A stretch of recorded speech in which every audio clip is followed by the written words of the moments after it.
Okay, well, what do you say, Kyle? Should we get started and then people can just join Yeah, as we they can arrive? pop in if they join at any time, just pop in and it will be posted online. So I'm not concerned. Those who want to see it will be able to see it. Perfect. Exactly. Okay. Well, everybody here knows me, but just for the sake of anybody who joins, my name is Julia, and I'm a research coordinator in the McMaster Midwifery Research Center. Today's workshop on advanced REDCap skills will be led by Kyle McGowan, who is a departmental research coordinator in ObGyn at McMaster.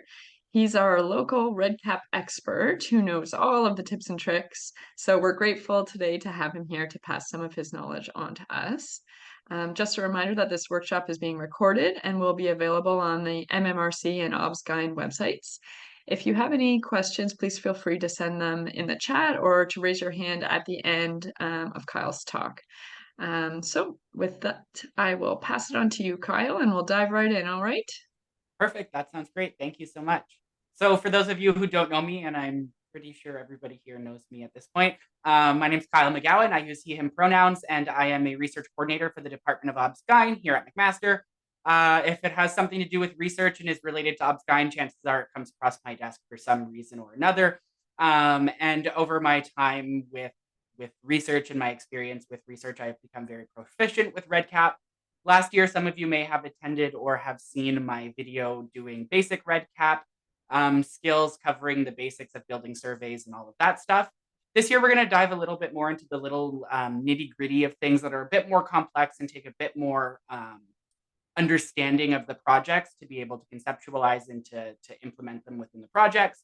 Because I do get these questions a lot, and so it's nice to have resources that are easily referenceable. So I'm going to start with sharing my screen. Make sure I'm sharing the right screen. Perfect. Everybody can see REDCap okay? Amazing. So I am going to change up the order a little bit from what was on the poster just because of the flow of how it will go within the system, and it just makes sense to do it this way. So I'm going to start with how we work on importing data. Importing data can be really useful. I know a lot of people don't want to sit there and click a lot of buttons and are a lot more proficient at typing or working in spreadsheets. And so REDCap does offer the ability to do manual data entry within a spreadsheet and then upload that data into the system so that you can utilize the functions within REDCap further. The easiest way to do this is to actually use the REDCap template. It will provide you a template for every project that you make with all of the variables that you have put in there so that it's easy. How we do is we start by going over to our applications on the left-hand side of the screen here, and we click on the data import tool. When we click on that, you can see it gives us a pop-up. It gives us a few options. I always use CSV export or importing because CSV is defaulted to Microsoft Excel on most computers, and so it's easier than having to deal with the code, which is the XML exports. And so you can see here right at the very top, you can click the links to get your exports and to get your templates. And so what we're going to do is I'm just going to download one of these templates and share it. And we're going to import some data quickly, make up some data quickly, and then import it into the system. And I know you can't see this right now because I'm not properly sharing my screen. Screen one. There we go. Everybody can see Excel now? Great. I'm doing great so far. Technology is not failing me. And so you can see here, this is every variable that I have inputted into this test project that I created for today's training and session. And so I'm just going to expand these a little bit so we can see what they are. I'm not going to expand them all because it doesn't really matter at this point. And so we can see here, there's different options, and we're going to import our data manually. So for this, we'll just say record ID 1, 2, 3, 4, 5. Each record ID needs to be unique. If you try to input a record ID multiple times, REDCap will yell at you and say this is a repeat record. It'll try to condense it if it can, but if there's repeat information, it just won't let you import the data. But it'll highlight in big red saying, hey, this is where we're finding an error so that you could find it in your spreadsheet to correct it. When you're importing data, there is often times when you import it and it's improperly formatted. REDCap highlights it, and I will hopefully be able to show you what it does in just a few moments. The data access group, we're not going to put anything in there yet because we don't need that. I'll explain that a little bit later on in the training. The SID, we're going to line up with the record ID just for simplicity purposes, but this could be anything based on the study ID that you're using for your study. You know what? Let's make this a little more fun. Let's start higher. 13, 14, 15, and 16, just for purposes here. Did they provide consent? Yes, no. So I purposely name variables with the yes, no nomenclature when I've used the yes, no function in REDCap. This way I know the only two options that I can input for data, or the only two options for responses, are 0 and 1, 0 being no, 1 being yes. And so we're going to say everybody has consented to this project. The date of consent, I always format it year, month, day. That's how I like to see it. You can pick however you want to see it within REDCap itself. But for in this case, I'm just going to use today's date as consent for all of them. And confirm that the consent form is complete. So we're going to say yes to all of these. Now I've added this in for the randomization part of today's lesson. So I'm going to skip over this for now. And then we have our group allotment, which again has to do with randomization. We'll make these up just for the purposes of the tutorial so that we have something to input. There we go, alternating groups. Perfect. And so now we're just going to hit save. So now that I have this file saved, what I'm going to do is I'm going to come back to REDCap and I'm going to import this data that we just entered. So imagine I was copying all of those off of a CRF. I've inputted that all into the spreadsheet. I'm saying, okay, now I'm ready to put this back into REDCap to either send out future questionnaires or use the basic data visualizations or something along those lines. So you come back to the data import page here. I mean, I'm already on it, so it doesn't matter. But then we come back down here to this part here where we're going to upload the file that we just modified. So I'm going to choose the upload file. I'm going to go to my downloads and I'm going to upload what I just modified. I'm going to click upload and it's going to give me a summary of what's new. And so you can see here, it's saying I don't have a record number 2, I don't have a record number 4, and I don't have a record number 5. These are going to be new. I have 1 and 3 already existing. This was just for me playing around with the project earlier. And so by me entering this manual information, I'm going to be doing some overriding. And you can see here data that will be overwritten. In this case, in my test purposes, I said the SID was 001, but in my spreadsheet, I put a value of 12. So REDCap is going to overwrite my initial value with the updated value from the spreadsheet. And you can see the same thing here. I put the date of consent as yesterday, and so it's going to override it with today because that's the new value that I'm offering it. It'll highlight this for every change that we've made. And so if you're importing data and it's going to change something that's already existing, you can review it before accepting those changes.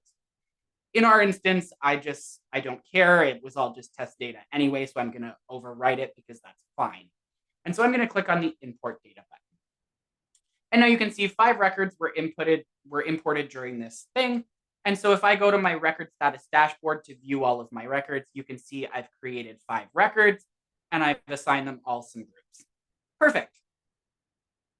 That's the basics of importing data. As things get more complex or you use different types of questions, you do need to enter it based on that value. So let's say you chose for the example under the consent form, I said this has to be a date. So if I inputted data into this column that wasn't a date, REDCap's going to yell at me and say, hey, something's wrong here. So for example, let me my downloads and open that file again and show you exactly what that looks like. So what we'll do is we'll modify this and we're going to just change this from a date and we're going to put in the value test. I'm going to save it. And now I'm going to come back to the import tool and I'm going to try to import this new data based on what I just modified.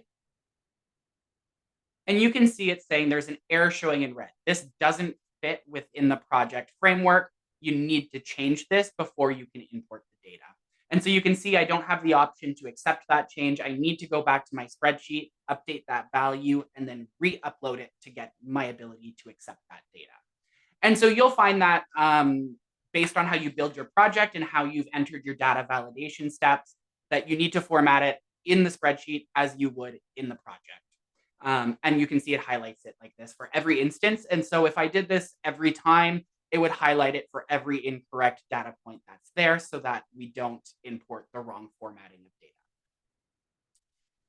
For this example, I don't need to change anything, and so I'm not going to go fix it and re-upload it because you saw how it looks when it's uploaded already. And so we're just going to go back to our design. So the next thing we're going to do is we're going to generate some custom reports. What can we do with these, and what can we see with these? So to do custom reports, we're going to come over here to the data exports, reports, and stats button. So we can build reports to find out information about data that we've collected. Let's say, for example, we're running a study and we want to know how many males versus females we've recruited. To do that, what we're going to do is we're going to create a new report under this new exports, reports, and stats. And so what it'll do, REDCap will query the database and essentially show you an answer to your question, which is what a query is. And so it will query the database and display the information that you want to see. And so we're going to create a report. And the nice thing about this is it's very straightforward, and REDCap walks you through it pretty nicely in this instance. So we're going to say male versus female, just in the instance of this example. We can say this is public. And so what this would mean is anybody who has access to this project would be able to see this report. For this instance, I don't care. I don't want it to be public, though.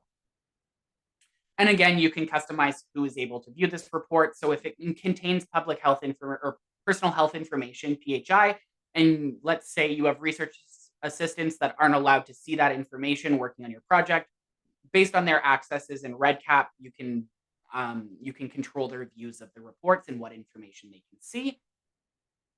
And then step 2, this is where we select what information we want. And so for this example, we really only want one variable. And so we're going to try to find that variable in our project. And you have the option of either manually typing in the variable or selecting it from a drop-down menu.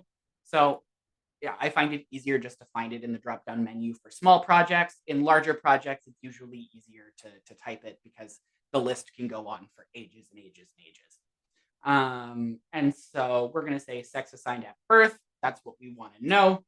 And then we're going to go down to our other stuff. And so we can include data access groups, which we'll get to in a little bit.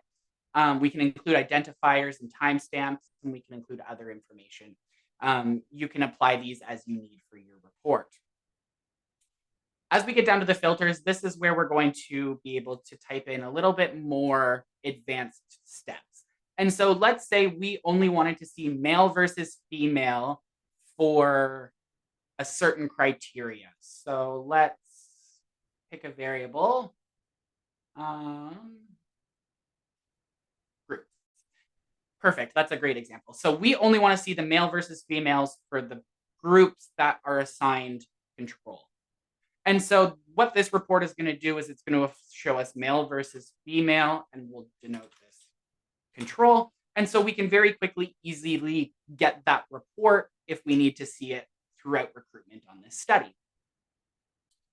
You can go to advanced filters here based on the data access groups, which we'll get to in a little bit. And then live filters. So a live filter is dynamically filtering data in real time. So as it's entered, it will dynamically filter it. In most instances, you're going to be running reports on data that's already in the database. And so you won't really need a lot of live filters, but they are there if you do. And then you can choose what order to put your results in. And so I only have 2 variables entered into here. And so I would only really care about seeing sex assigned at birth being right under the record ID, because record ID would need to be there. It's how each record is identified. And so then we're going to hit save report. We're going to continue editing this report because we actually don't have any male-female data right now. And so let's go put some in. We're going to say female for this one. We're going to save and exit the form. Back, add in some down here. We'll say male.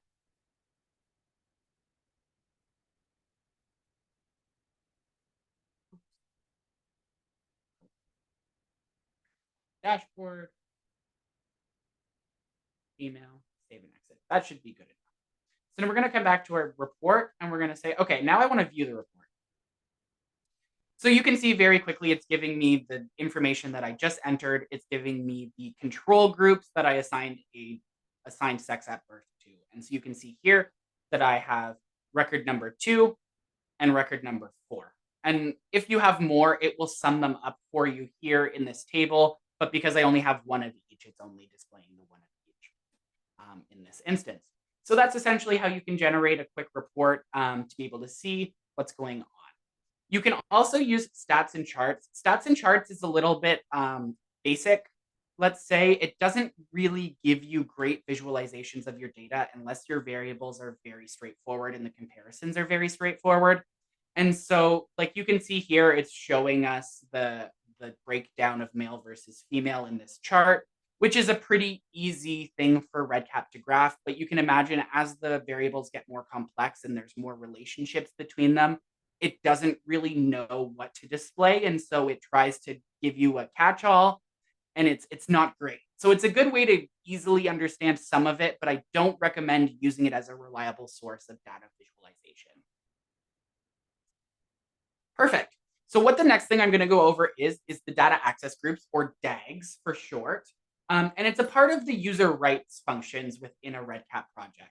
So in my first video, I went over a little bit of the user rights within a project and how you can modify it for each person on what they can see and edit within the project.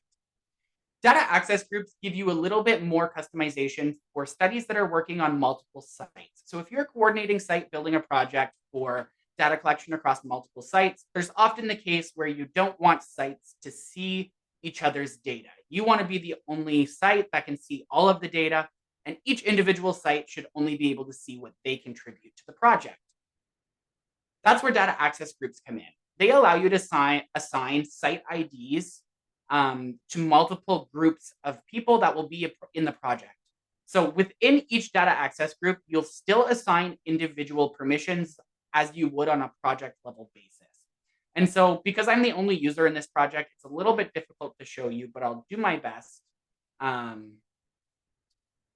think I have, yes, I have an account I can add here. So you can see this is how you would add them to a project based on their custom rights. And so each site would have to do this for all the individual people on their projects, and they would give each user for their site individual level permissions.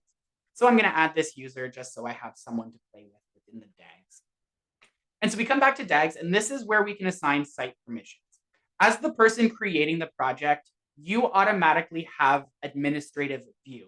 That means you can see all the data entered from all of the sites, and that will remain the case unless it's modified by you or another project administrator. Oh, I gave myself access to a project, so I got the email. Perfect. And so we can see here, I've added one site, but let's add another site for the example. And it's really as easy as adding it up here. So we're going to call this site 2, and we're going to add the group. And so now you can see as you add sites and data, which are data access groups, they populate in this chart below. And the users also populate along the top. And so this is how you assign them to their groups. And so let's say this RC test account is assigned to St. Joe's, where they're based at St. Joe's collecting data for St. Joe's. But I don't want them to see what I'm collecting here at MMRC. So I'm going to assign them to site 2 only, which means they can only see the data that's entered for site 2. If there's more users that enter data for site 2, so let's say there was RC test and then there was an RA, they're entering data for site 2, they'll be able to see each other's inputs. I'll be able to see their inputs, but they won't be able to see what I input here at MMRC. And so you can really control that based in this chart here. And as it grows, you just customize which person goes where based on their locations. You can assign users to groups through here as well, but I find the visualized table is very easy to work with, and it's much often the case that I find the visualization of the rows with the checkboxes much easier to grasp than this adding users from here, where you can assign them to site 1 or site 2, and then I hit assign, and it'll automatically put them where they need to go. It's just more steps. That's the basics of DAGs and why we use them and configuring them like this. And so if I was to log into this RC test page, I would see none of this data because this is all either not assigned to a group or assigned to a different group than what it has permissions to. Yeah, so that's how you would use DAGs. Next is randomization. This is a question I get a lot for a lot of different reasons. Randomization can be used for a variety of applications, most often in clinical trials like randomized control trials where we need to assign participants to groups. I've also used it where there's been different allotment of patients based on studies and it needed to be alternating consents. And so I used the randomization module to help along that way. But in most cases, you're going to use it when you need to randomly assign a participant to each group. Randomization is a little bit complex, which is why we're doing it today. And it takes a few steps. So bear with us while we go through this. So the first thing we need to do is we need to implement randomization in the project. And so to do that, we're going to come to the project setup button here. And you're going to come down to enable optional modules and customizations. In this section here, there's a button that says randomization module. I have already enabled it for this project because I needed to set it up, but you would click enable because by default, it's not turned on. When you click enable on this, it all of a sudden appears under your applications where you have a button that says randomization. Let's click on randomization, and this is how we're going to set it up. So there's a few options on what you can do to really customize how you want to randomize. The first is using stratified randomization. And so stratified randomization is to ensure equal treatment among a number of factors. For example, gender, race, diabetes, non-diabetes, etc. And so for the instances of randomization, I added in this sex column, assign sex at birth, so that we could have a stratification based on sex. And so what that means is REDCap is going to equally allocate control and treatment based on sex as well. So we hopefully have an equal number of assigned male, assigned female, and assigned intersex at birth. We can also randomize by group or site. And so as you saw earlier, as we can assign individual user rights, if each site has a specific number of target recruits and you wanted to randomize those based on their site location, you can implement that as well. Excuse me. For the basic setup of the randomization module, I'm not going to show that today. If you do have questions about that, you can reach out to me and we can go through it together, but it does add another level of complexity to the process. Next is to choose your randomization field. So when we're setting up randomization, we need to add a multiple choice field with radio buttons so that REDCap knows what field to program. And so what we're going to do is you come to designer. I've already added this in for ease in this course, but you can come to the group allotment and I've added this multiple choice question with radio buttons. And so it has to be a single answer radio button multiple choice question for it to be able to be assigned to the randomization module. And so you assign values to each of your groups. If you had a third group or a fourth group, you can add those in as well. But for simplicity in today's example, we're going to use 2, control and treatment, because that's usually what is most of the time what we're doing. So I'm going to call this group assignment, and or group allotment, it really doesn't matter. It's based on what you use in your projects. And so now that we've created that, we can come back to our randomization module and say, when we tell REDCap we want to randomize, give us the results in that field. And so we're going to go to the group allotment field. And you can see here, these are all questions that are multiple choice radio button questions that I have within the project. So it only shows the questions or the variables that fit the criteria of what's needed for the module to work. And so I'm going to hit group allotment and I'm going to save this randomization module. Oh yeah. Sorry, you can't set it up if there's already existing data because it doesn't know what to do if it's already been randomized. And so I'm just going to quickly erase all the data from the example data that we uploaded. And then we'll go back to setting it up. Perfect. So now when we go to record status dashboard, it's empty. We come back to the randomization module. We say we're going to randomize it based on this, and we're going to save this module. Perfect. So that's only step one. We've now told it what we want our basic model to look like. The next step is setting up the allocation tables.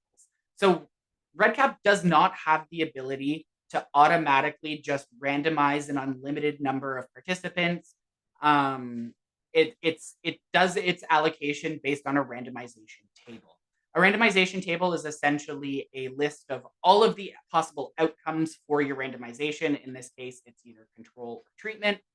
And it's repeated the number of times for the number of participants that you need. And so you can see here, there's templates that you can download that will give you an example of what you would see.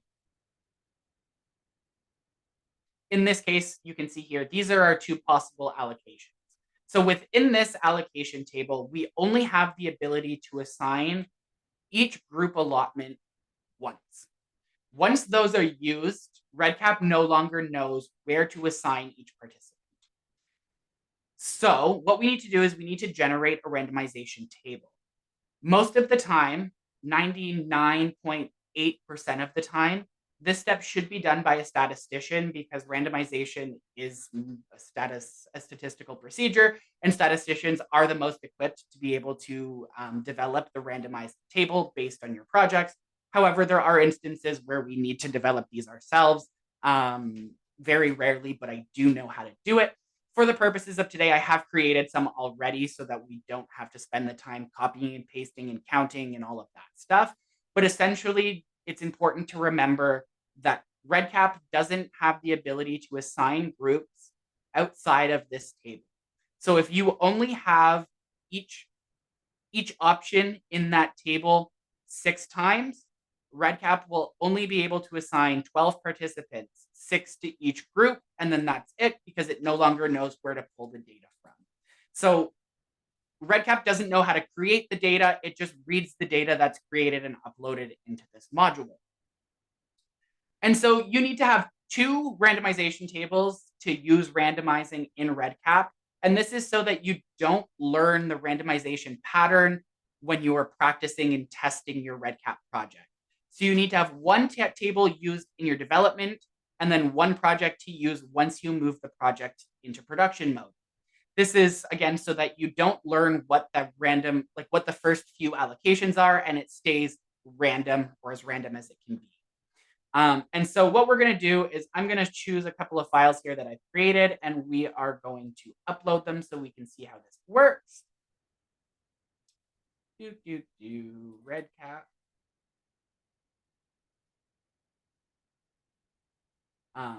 REDCap, and then we're going to upload the example 1 into the first one. Oh, and you can see I have a formatting error, so I have to fix that. Let me quickly pull that up and fix it, and then we'll go from there. Oh, so you can see the variable name's wrong, so it's like, hey, what's going on? We don't know where to put this. So this is going to be called group allot. We're going to save that. And we're going to try it again.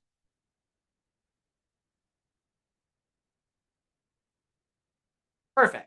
And so now you can see I have the uploaded in the development status here. Because I'm not moving the project into production mode today, I'm not going to bother putting this one in because it really, you won't see what it does and it doesn't matter. But just know that when you are implementing it, you do need to have 2 so that you'll upload the second table here. It'll look exactly the same. And then when you click on moving the project into production mode here, it'll automatically go to start using the second table for you.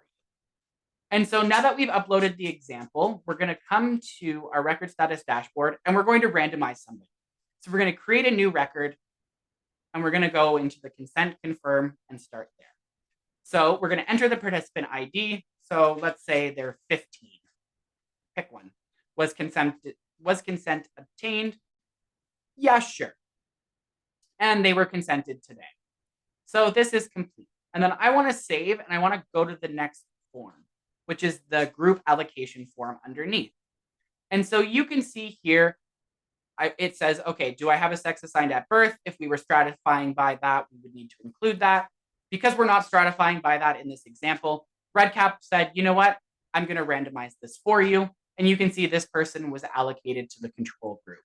So we can save and go to the next form, and then it goes into where it needs to go. And if we were to do that again,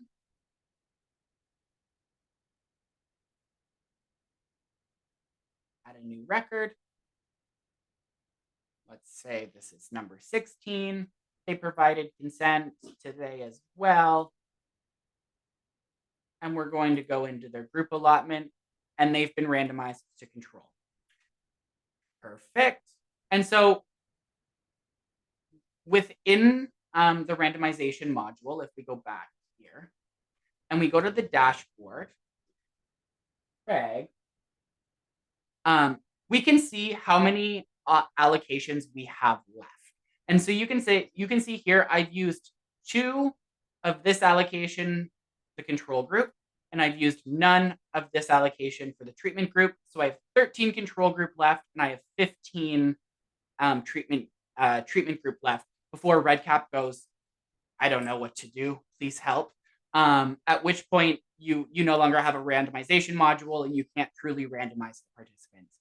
So it's very, very important that you have enough allocations in your table for the number of participants you expect in your project, which is why we recommend working with a statistician to do it, because they are really good at doing it, and they can do block randomization, which helps to further make it a randomized process and going from there, because in reality, computers are never able to generate a completely randomized system. And so we do the best we can based on what the computers are able to do and based on what we're able to do. And so that's setting up the randomization module, and it'll keep going based on as number of allocations as you have. And so you keep adding people and it'll keep allocating them. I have set up an external module for randomization within this project so that REDCap does it automatically. I recommend doing this in most instances on most projects where you will use randomization, because it takes the step of having to click on the randomize button away from it. However, it does require an extra step of shooting an email to me so that I can implement the module for your project, because certain external modules are only implementable by REDCap administrators. And so you can see here, it's called real-time randomization. And so I enabled the module here under the external module buttons, which is under the taskbar here. When you click on the manage button, it brings this up. And so I clicked on enable a module, and then I enabled real-time randomization. You can configure it to only go after certain things. So I only want it to trigger after consent confirm is completed. So I'm going to put that there, and I'm going to save that. So now anytime I create a new record and I want to randomize it, it's going to wait until it has confirmation that that first form is complete before it starts the randomization process. If you don't have this enabled, so let's disable it for this purpose, and we come back here and we're going to create a new record. You'll have to manually randomize the participant. And so we'll come into here, and you can see it doesn't automatically assign them a group. It gives you the option to randomize. And so I have to click on this button. It says, are you sure you want to randomize them? You can't. This is in development, so you're not actually randomizing real people. Yes, we understand that. But it's essentially saying, once you do this, there's no going back. You can't remove that value. REDCap locks that allocation into place. And so we click randomize, and now it assigns that value. So you can see there's that extra added couple of steps of those extra clicks, and I just find it cumbersome. If you don't need to wait to randomize somebody and you're okay with it once their values are entered, I definitely recommend coming down to the external modules, enabling a module, and then we're going to enable real-time randomization. And if you're okay with it going just like that, you don't have to configure anything. You can just enable it, and it will automatically do it for you. And so you can see as soon as I enable that, I come back here and I create a new example.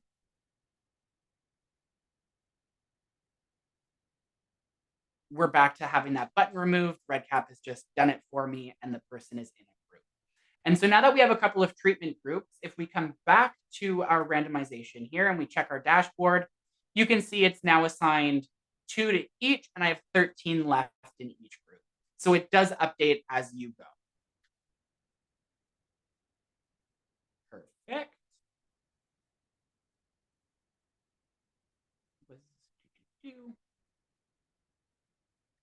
And again, so within the real-time randomization, you do have the ability to configure those based on completion of a form, completion of a specific event.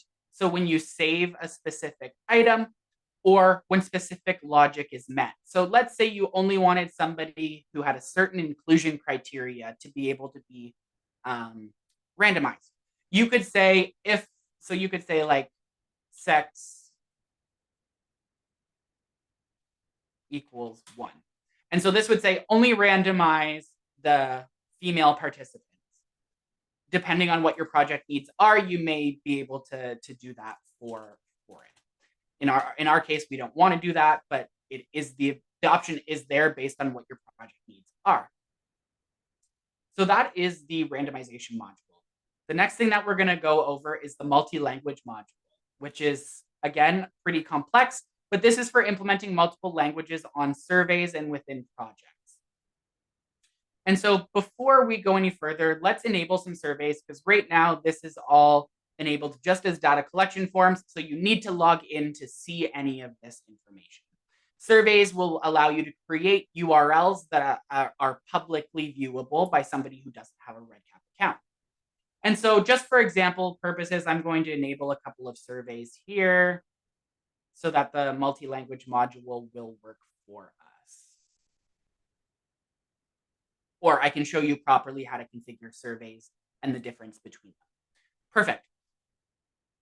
Let me just have one sip. So now we're going to come to the side here, and there's this multi-language management button. This is where we're going to configure all of the languages that we need. I've already went ahead and created, oh, did I delete them? I did delete them so I could show you how to create them.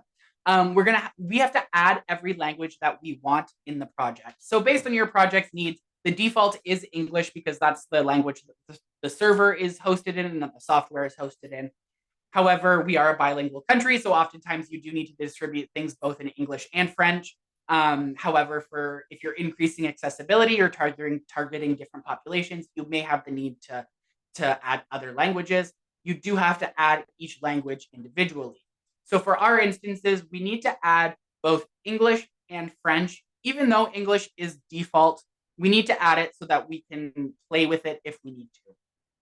And so you have the option to upload from a file if you've had somebody create translations for you already, and they have the ability to code it in a proper format. However, 99% of the time, you're going to be doing it from scratch. So you're going to create this select this last option at the bottom, and we're going to click continue. So now it's asking, what are we going to call this?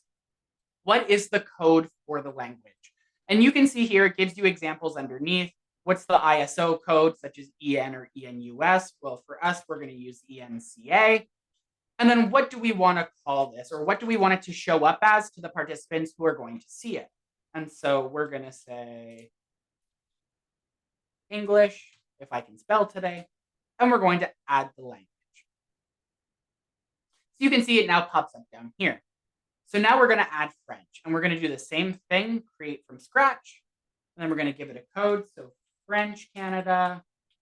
And we're going to call this French Canada. And then we're going to add the language. Perfect. So by default, why REDCap does this is beyond me. Actually, I do know. It's because right now we have no information for the translations entered. And so by default, it has them set to inactive or turned off. And so it just defaults to using English wherever it can. We're going to turn these on to active, and we're going to click on this Save Changes button. Perfect. So now we have both of our translations active. However, there's no actual translations yet put in. We need to manually go in and enter translations. Unfortunately, that is the pitfall of using this feature within REDCap. And why they have the ability to do uploads for translations. However, oftentimes the people who get projects translated, such as within the surveys and stuff, they get text forms translated and not the actual coding for the project translated. And so it can't automatically just be uploaded. You often have to copy and paste the translations manually anyways. And so what we do is we need to select what we need to translate. And so that's where we're going to come to this Forms and Surveys tab up here. We're going to click on that, and you can see this is the default language. It's like this, we can't edit anything here. We're already in English. So we're going to go, okay, we don't need to translate anything here. I'm going to go to French. So this is where we're going to start to enter our translations for each form or instrument that we have created. And so for consent confirmed, for example, if I click on this field here, it'll show every field that I have entered in that project. So we have our record ID, we have SID, we have was the consent form completed, so was consent obtained. And it starts with the variable name in bold and then what you have typed in underneath in little font. I don't know why it's little, but it is. And so this, if there's no translation entered, this is what REDCap is going to display in all these instances. And so you can see participant SID. If I wanted to type in a translation, we can, let's say that, just for example. And you can see once I type in a translation, this little box changes to green. It goes, okay, I know what I can put here, and it denotes that for you. So we can save that change. And now if the participant selected French, it would show this value instead of participant SID. And so you have to do that for every variable that you want to display differently within your project. And you would go down, down, down. You can also change the form status. So it says incomplete, unverified, incomplete. So you could change those to the translated versions as well. Go back to forms and surveys. And so you can see you'd have to do that each step for each form that you create. And for those that are entered into surveys, you can do it for either only the survey. So if we open here, it shows what the participant will see in the public version of the survey and in the backend version of the system. And so that's what the difference between this, the fields header and the survey settings header is that when you translate the survey settings header, it's going to translate the survey and all of the survey settings that are there. When you translate the fields, it'll translate the variables that you've inputted as and put that in the backend and the survey as well.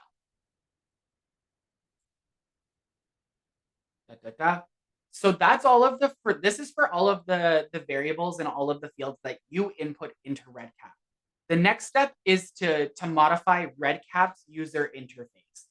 So REDCap, again, defaults into English. And so when I say the user interface, I'm talking about all of the buttons that you see when you're using the system. So in a survey, you know, when you open it up, you have the option of making the zoom bigger, changing the language. When you're done and ready to submit, there's the submit button on the bottom. Those are all system functions that are user interface based on REDCap. And so you manually can change the translations for those as well, and should change the translations for those as well if you're using this feature. And so when I click on the user interface button and I say I want to translate into French, you can see it's highlighting all of the options I have. So the change language toolkit options, it says currently it says change language, data removed placeholder. Very often or very rarely will you see this. And so sometimes a translation might not be required. In this case, I wouldn't translate this. I've seen this maybe once in my time as a REDCap user. And so it's really not an important one to use. And so you could skip over that and keep going. The working indicator, again, not one that I've seen very often. If you have time or you're fluent in the language and want to translate it, you could. Expand, reset, must provide value. So you can see anything that the participant might see while completing the survey will show up here that you can provide the translation for, so that when they select using that language, it shows up as such. A good way to find certain items. So when you're using the multi-language management module, I recommend having, for example, a copy of the survey open. And so which one did I say is the survey follow-up one?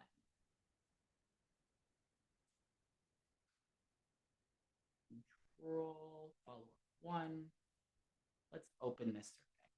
So I recommend having the survey open while you're doing the multi-language management module, so you can see exactly what the participant is going to see when they're filling it out. And so you can see I would maybe want to change this autofill survey button. I want to change submit. I want to change powered by REDCap. I want to change reset.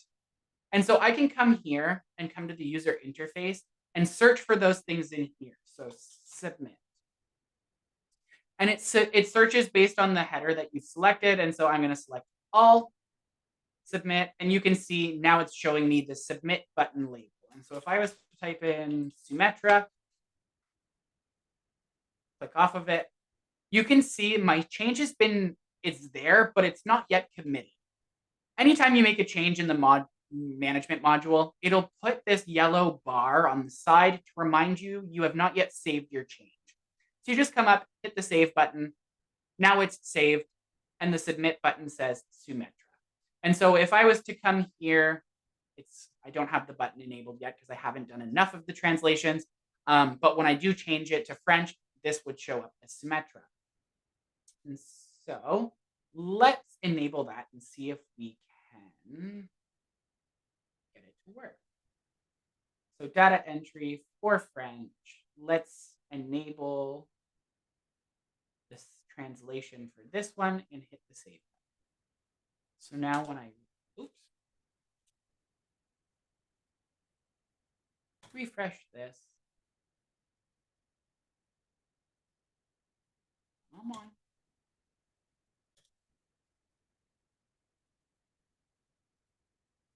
I think it might be because it's not the first one.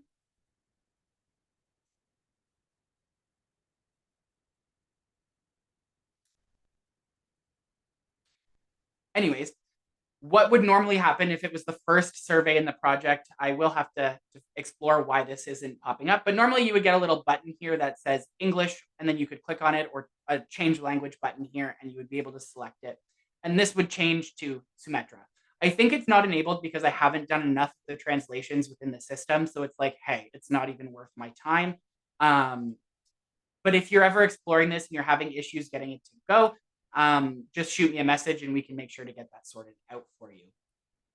So again, user interface and then settings. There's more settings that you can customize here. So you can highlight untranslated text on the pages where you need it to. You can attempt to match initially displayed language with preferred language of the set browsers. I don't recommend having this turned on. It does get quite glitchy. So what this does is it says to REDCap, when somebody accesses this web page, instead of giving them the ability to select their language, it's going to look for the default language set in their browser and apply it automatically. It often doesn't work for REDCap for some reason. I don't know why. But yeah, so I don't recommend turning this on, but it is an option if you need to, if you need to use it. Was there anything else on here that I needed to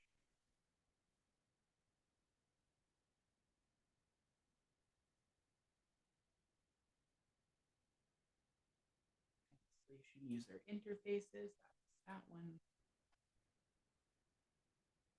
Let me see. Oh, so default and fallback. So default and fallback are what we set if we're adding multiple languages so that REDCap knows what to use. This should always be English because that's the language that this system is set in. And so when you set the language as English, you're going to want to set the default, which is what REDCap will use automatically as English, unless it's a survey that's targeted towards a different population. In which case, if you change the default value, let's say I set it as French, when they open the URL, it's going to automatically open in that language. The fallback language is when REDCap doesn't have a translation for that spot, what language it uses instead. And so default is what you open it in, and that will use all of your translations. Fallback is when there isn't a translation, what language do I use?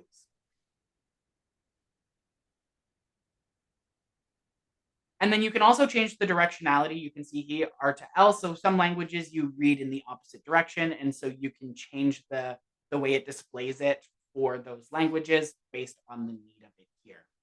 These little buttons are actually all the same as the headers up here, except these last two where you can export the language or you can download a PDF of the translated version of it and remove it from your system. However, these four buttons align up with the icons up here. So you have forms and surveys, alerts, miscellaneous, and user interface. And then if you want, you can store a participant's language preference. And so you can add a field within your project that says, please select what language you would like to receive your future communications in. And if you have that field, you'll be able to select it here. And then it will allow you to say, okay, if the value is 1, let's set it to, I mean, it doesn't include any active languages. Yeah, it's not going to let me because I don't have it, but it will let you specify which language for which outcome. And so if you said 1 is English and 2 is French, it would say, okay, please tell us, REDCap will say, which language do you want assigned to which variable? You'll save your changes, and then that way they can save their preferences. If you wanted to implement that in your project.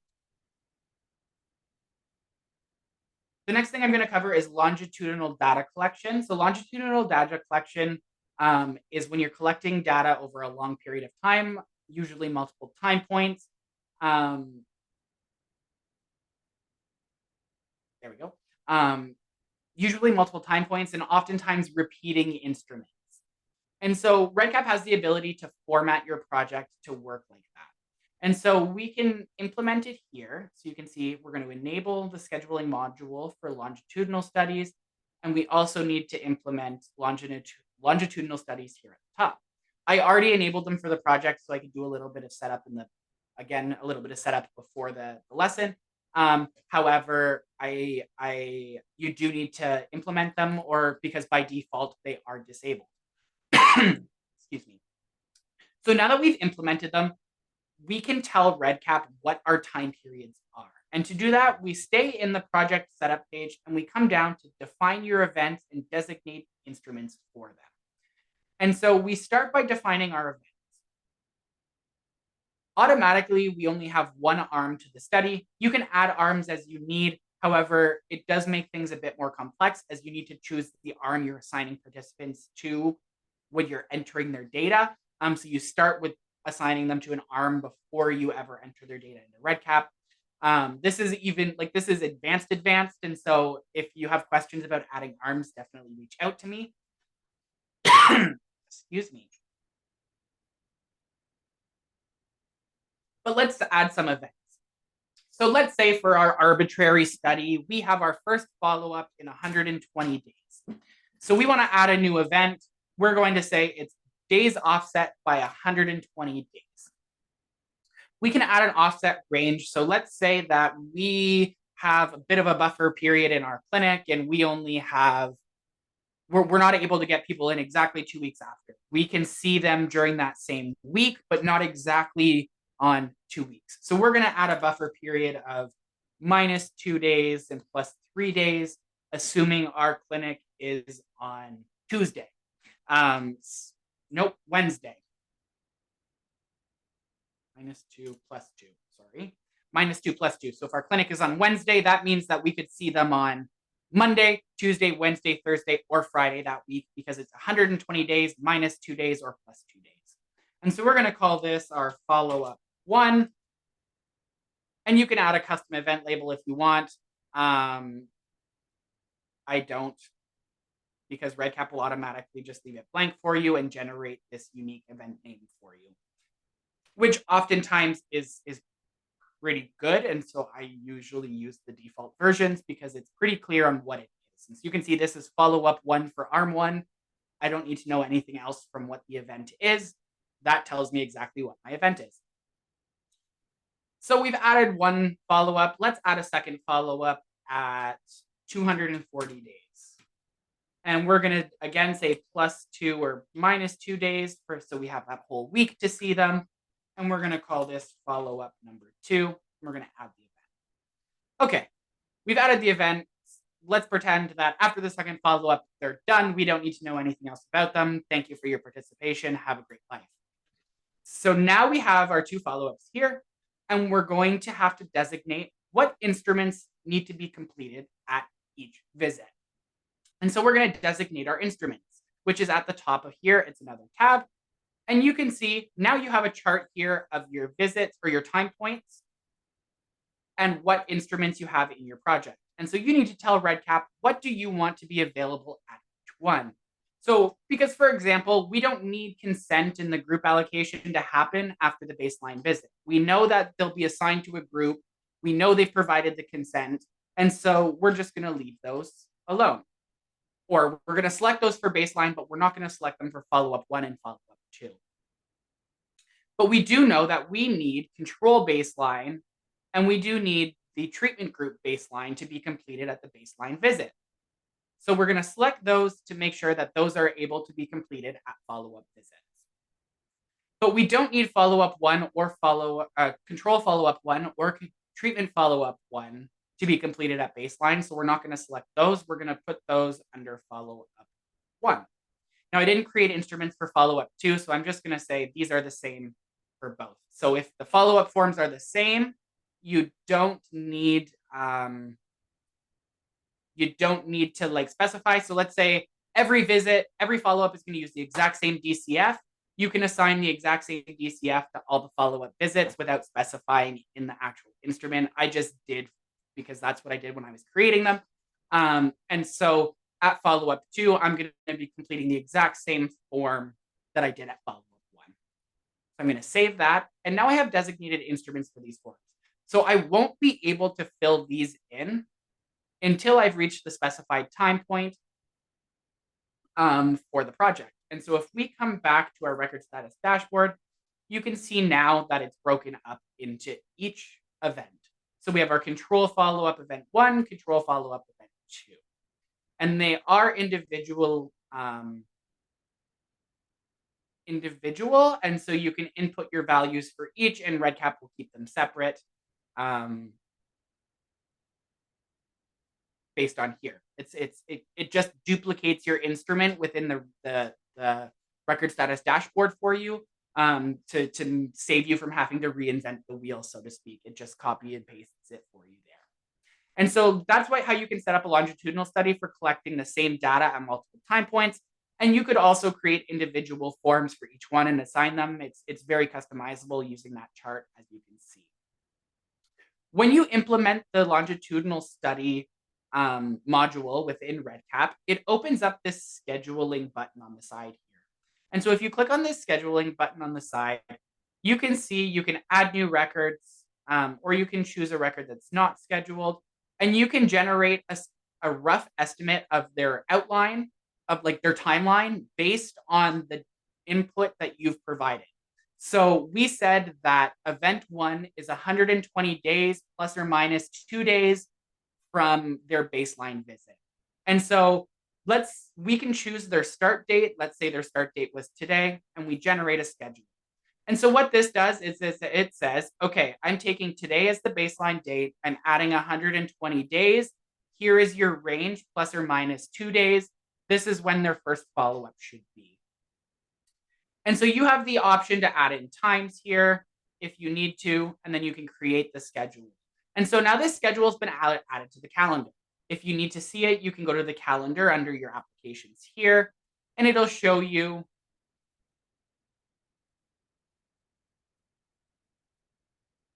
120 days. Here we go. Follow-up 1 is scheduled for participant number 2.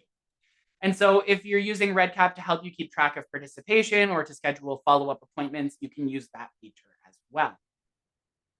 Now, I know it is 1:02. I just have one more quick thing to cover, and then we can wrap up with some questions. If you do need to go, feel free to jump off. And if you have any questions, you can email me anytime. But I will take some questions in just 2 minutes. The last thing I want to cover today is field comments and data queries. So oftentimes when you're doing a project and collecting data, the person who's doing some data auditing or cleaning will have some questions about what was entered. And so let's say you're that person who's doing the auditing and you have some questions about something that was entered. So let's, for example, say, I don't find anything for participant number 15. I don't think participant number 15 exists. I think this is a typo. And I want to know what's going on. I can assign a data query or a comment to the field by clicking on this comment log here. And so when you type on this, it's going to say, this is the person who's entering the comment. What's the comment? Is this the correct SID? When you click comment, it's now going to be tied to this field. Anybody else who comes to this field is going to see this little highlighted blurb and go, oh, what's going on here? We need to answer this. You can also assign queries to it if you have more users in the project. So you could tag the person in the query so that they get a notification saying, hey, why did you enter this? However, because I don't have the user rights and all of that set up properly, like I showed, I can't tag that other account that I've added. But if it's set up where you have them as data enterers and they're able to see everything, then you will be able to tag them and to say, hey, what's going on here? And so then they can reply under here and say, no, this was a typo. I have corrected this.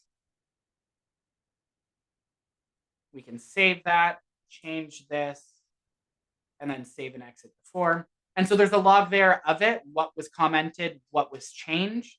Under logging, if we come to logging, you can see that I added a field comment. I also added another field comment, and then I changed a value. And so that's a way to help issue queries and to ask questions about the data that you have. That covers the major topics that I wanted to cover today for the REDCap advanced tutorial. I hope I did an all right job covering all of those topics. I do apologize for the lack of the language button popping up on the multi-language module. However, I really do think it's just because I didn't do enough translations. And if you ever experience any issues with that, please reach out and we can troubleshoot together. Is there any questions from anybody?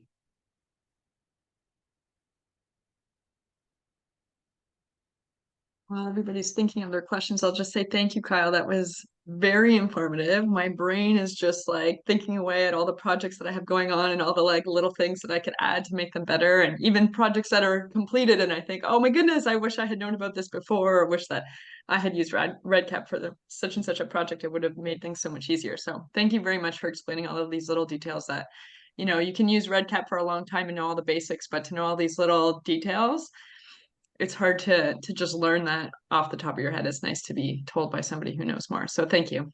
Of course, anytime. And yeah, I'm very much I'm very much passionate when it comes to technology and using technology to do work for us, because that's why we have it and that's why it was created, is to make our lives easier. And so I try to share as many tips and tricks as I can to make things as easy as possible, because if a computer can do it for us, let's not do it. Thank you. So does anybody have any questions for Kyle?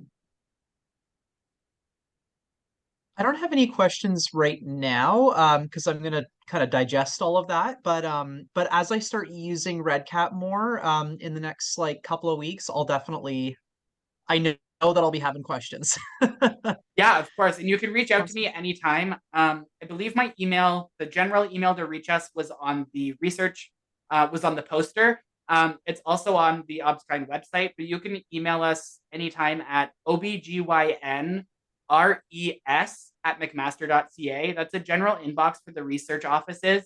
If it's a REDCap related question, I'll address it before anybody else really does, but that is our generic inbox for all research related inquiries within the department. So, Okay, sounds great. Thanks. I have one question for you, Kyle. Yes, of course. So what what you just showed us here about the queries and the changes and the little notes that you can insert there. So in your example, you changed 15 to 16. So is there a record somewhere that it was 15? So REDCap retains that information only in the logging feature here. It doesn't retain the value of it being 15 in the actual database itself. And that's because if it did, it would get confused having multiple versions of the same data point. And so it doesn't. But if you come here and you could search it down and say this was updated from one baseline. So this was SID equals 16. So then you can filter down using these to find the what it was before. However, it's a bit difficult, and so it's a bit of like a hunt. You would have to search through the records to find what it was changed from. Right. Possible pain in the butt. Yeah. Is okay. the So if you simple round answer to that question. Yeah. Fair enough. So if you really wanted to have that available, maybe you could just make it a process that, like, when you respond to the query, you could say, I changed it from 15 to 16, and because it'd probably easier to find the queries, right? Exactly. Yeah. And if there's a little button here, it says field comment log as well. And this gives you a good summary of all of the comments in your project, what record it's in, and what was said. And so you can easily come here to see what was there. But again, it doesn't show you what the value used to be, but it shows you how it got to the current value, which could help in your search backwards. Okay. Oh, yes. Okay. So this is useful too, because I was just thinking, like, if you go through and you're doing data cleaning and you flag a bunch, like, I was thinking, like, so how could I pull up a list of the things that have been flagged in general without having to like search through? So I guess this You would would be do that right here. Yeah. Perfect. Okay. That's great. All right. Does anybody else have any questions or comments for Kyle before we wrap up? Thank you. Thanks for coming and watching. It's better than talking to an empty screen. That would have been awkward, me just talking to myself. So I appreciate you joining and giving me an audience to present to, so I'm not awkward and well, I'm still awkward, but you know what I mean. So thank you. Hi, yeah. I have a question. I don't want to take much of your time because I was late. Yes, of course, please. Yeah. So when Julia was asking about this recording for when you change something, in my case, because I was doing the interviews in Spanish and English, while the Spanish participants were filling out the information, I had to modify some of the questions based on what they were saying. So some of them marked on the best or the closest answer to the real one, but then I edited it, so I had to change it. Those changes appear somewhere in the REDCap, or? So all of the changes that you make to the project and data that is existing in the project is kept under this logging button here. Okay. And so if you have a sufficient permissions, which I believe you do on the projects that you're describing, you can come in here and you can filter by the event. So you can created, updated, deleted. So let's say you wanted to see what was updated. You could go record updated only. And so this is going to filter it and show me only the ones where things have been updated. And so you can see here, I changed the sex to 2. I changed this to 1. This is all the stuff that I've done within the project that exists. Okay. And so that's the best way to see what changes have been made. But it doesn't show you what it was before. It shows you what it's been updated to. Okay. So like you can see here, before this, I updated this to a value of 16. This used to be 15, but I didn't, but it doesn't save, like I said, it doesn't save the previous instance of it. And so you can see I updated this to 16, but I can't see that it was 15 from here because of the, because it doesn't save that information, just that I did change this. Okay. And then you mentioned about the due date. Does a project have an expiration date? Will the project will close? The projects? No, they Mhm. don't close. Oh, okay. You can delete the project based on like when you're done with it and you've exported your data. If you don't need it anymore, Okay. you can remove it from the system. But unless you do that, it'll live there perpetually for at least the next Okay. 10 years. Good to know. Because there's lots of instances where people need to come Yeah. back to it. But yeah, no, so there's no expiration date on the actual projects themselves. Okay. And I promise this is my last question, and it comes into language. You mentioned that it is possible to change a language, but it only applies for English and French, right? No, you can set any language that you want. You just have to manually add those languages in. And so let's say for your instance, I wanted to add Spanish. Mm-hmm. I can add a new language.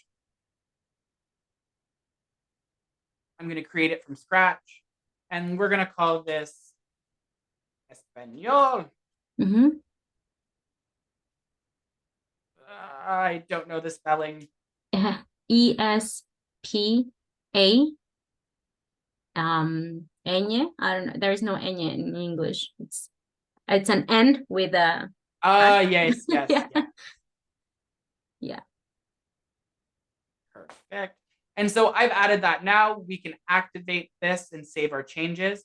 Okay. And so then what we have to do from here is then go into our forms and surveys.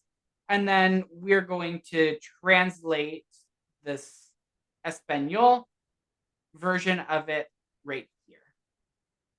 And so you could type in your translations. So record ID, you would type in your Spanish translation here, and then you would click the save button here. But then I have to type everything in Spanish. It's not that the program will translate. Okay, I got it. It doesn't, it doesn't have the ability to do it for you, but you do have to manually type in each translation for everything, unfortunately. Okay, yeah. Okay, that's what I kind of did. Okay. Thank you, Kyle. Sorry. Of course. Awesome. All right. Well, I think we will wrap up. And thank you again, Kyle. This was very informative. Yeah. Of course. Anytime. Take care, Thank everybody. you. Bye. Bye-bye. Thank you so much. Bye.